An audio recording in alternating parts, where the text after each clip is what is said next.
Sir, ಇವತ್ತು high court ತೀರ್ಪು ಕೊಟ್ಟಿದೆ, ಸಿಎಂ ಒಂದು ಸ್ವಲ್ಪ ರಿಲೀಫ್ ಅಂತ ಹೇಳ್ಬೋದು ಸರ್. ನೋಡಿ, ನಾವು ಪ್ರಾರಂಭದಲ್ಲೇ ಸಿಬಿಐ ತನಿಖೆ ಆಗಬೇಕು ಅಂತಕ್ಕಂಥ ಬೇಡಿಕೆ ಇಟ್ಟಂತ ಸಂದರ್ಭದಲ್ಲಿ ಮತ್ತು ಇಡಿ ಪ್ರತ್ಯೇಕವಾಗಿ ತನಿಖೆ ಮಾಡತಕ್ಕಂಥ ಸಂದರ್ಭದಲ್ಲಿ ನಾನು ಸಹ ಹೇಳಿಕೆ ಕೊಟ್ಟಿದ್ದೆ.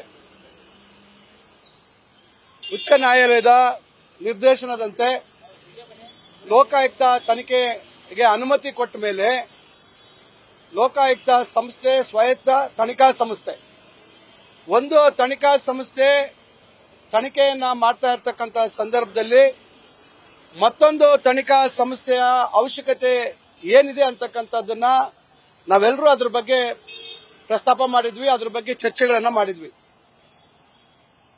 ಇದು ಕೇವಲ ರಾಜಕೀಯ ದುರುದ್ದೇಶ, ರಾಜಕೀಯವಾಗಿ ನಮ್ಮ ಸರ್ಕಾರಕ್ಕೆ ಕಪ್ಪು ಮಸಿ ಬಳಿತಕ್ಕಂಥದ್ದಕ್ಕೆ ಹಾಗೂ ಸಿಬಿಐಯನ್ನ ಬಳಸಿಕೊಂಡು ಸರ್ಕಾರದ ಮೇಲೆ ಒತ್ತಡ ಆಗ್ತಕ್ಕಂಥದ್ದು ಇರ್ಬೋದು, ಅವರ ರಾಜಕೀಯ ಬೇಳೆ ಬೇಯಿಸಿಕೊಳ್ಳಲಿಕ್ಕೆ ಮಾಡಿದಂತ ಒಂದು ಹುನ್ನಾರ.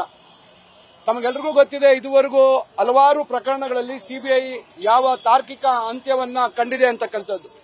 ಕೇವಲ ಆಯ್ದ ಪ್ರಕರಣಗಳಲ್ಲಿ ಮಾತ್ರ ದ್ವೇಷದ ರಾಜಕಾರಣದಿಂದ ಕೂಡಿರ್ತಕ್ಕಂಥ ವಿಷಯಗಳಿಗೆ ಮಾತ್ರ ಹೆಚ್ಚು ಆದ್ಯತೆಯನ್ನ ಕೊಡ್ತಕ್ಕಂಥದ್ದು ಮತ್ತು ತನಿಖಾ ಸಂಸ್ಥೆಗಳನ್ನ ತಮ್ಮ ಅನುಕೂಲಕ್ಕೆ ಬಳಸಿಕೊಳ್ತಾ ಇರ್ತಕ್ಕಂಥದ್ದನ್ನ ನಾವು ಇತ್ತೀಚಿನ ದಿನಗಳಲ್ಲಿ ಕಂಡಿದ್ದೇವೆ.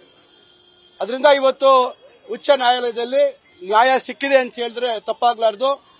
ಒಂದು ತನಿಖಾ ಸಂಸ್ಥೆ ತನಿಖೆ ನಿರ್ವಹಿಸ್ತಾ ಇರ್ತಕ್ಕಂಥ ಸಂದರ್ಭದಲ್ಲಿ ಮತ್ತೊಂದು ತನಿಖಾ ಸಂಸ್ಥೆಯ ಒಂದು ತನಿಖೆಯ ಅವಶ್ಯಕತೆ ಇಲ್ಲ ಅಂತಕ್ಕಂಥದ್ದನ್ನ ಇವತ್ತು ಎತ್ತಿಡಿರ್ತಕ್ಕಂಥದ್ದು ನಮಗೆಲ್ಲರಿಗೂ ಸಂತೋಷ ತಂದಿದೆ. ಅದರಿಂದ ಈ ದೇಶದ ನ್ಯಾಯಾಂಗ ವ್ಯವಸ್ಥೆ ಮೇಲೆ ಮತ್ತಷ್ಟು ನಂಬಿಕೆ ಬರ್ತಕ್ಕಂಥದ್ದಕ್ಕೆ ಇದು ಒಂದು ಕಾರಣ ಆಗ್ತಕ್ಕಂಥದ್ರಲ್ಲಿ ಯಾವುದೇ ತಪ್ಪಾಗಲಾರದು. ಸರ್, ಈ ಜಡ್ಜ್ಮೆಂಟ್ ಅಥವಾ ಇರೋ ಸಿಚುವೇಶನ್ ನೋಡಿದ್ರೆ ಎಲ್ಲೊಂದ್ ಕಡೆ ಪೂರ್ಣಾವಧಿ ಸಿದ್ದರಾಮಯ್ಯ ಅವರೇ ಸಿಎಂ ಮುಂದುವರಿತಾರೆ ಅಂತ ನೋಡಿ.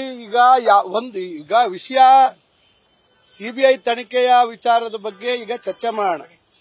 ಮುಖ್ಯಮಂತ್ರಿಗಳ ಅವಧಿ ಮತ್ತೊಂದು, ಇದು ಕಾಂಗ್ರೆಸ್ ಪಕ್ಷದ ಹೈಕಮಾಂಡ್ ಏನು ನಿರ್ಣಯ ಮಾಡುತ್ತೆ ಅದಕ್ಕೆ ನಾವೆಲ್ಲ ಬದ್ಧ ಅಂತಕ್ಕಂಥ ಮಾತನ್ನ ಸನ್ಮಾನ್ಯ ಮುಖ್ಯಮಂತ್ರಿಗಳೇ ಸ್ವತಃ ಹೇಳಿರ್ತಕ್ಕಂಥದ್ದಾದ್ರಿಂದ ಅದ್ರ ಬಗ್ಗೆ ನಾವ್ಯಾರೂ ಚರ್ಚೆ ಮಾಡತಕ್ಕಂಥ ಅವಶ್ಯಕತೆ ಇಲ್ಲ ಅಂತ ನಾನು ಭಾವಿಸ್ತೇನೆ. Okay, thank you. News first, ನಿರ್ಭೀತಿಯಿಂದ ನಿಮ್ಮ ಪರವಾಗಿ.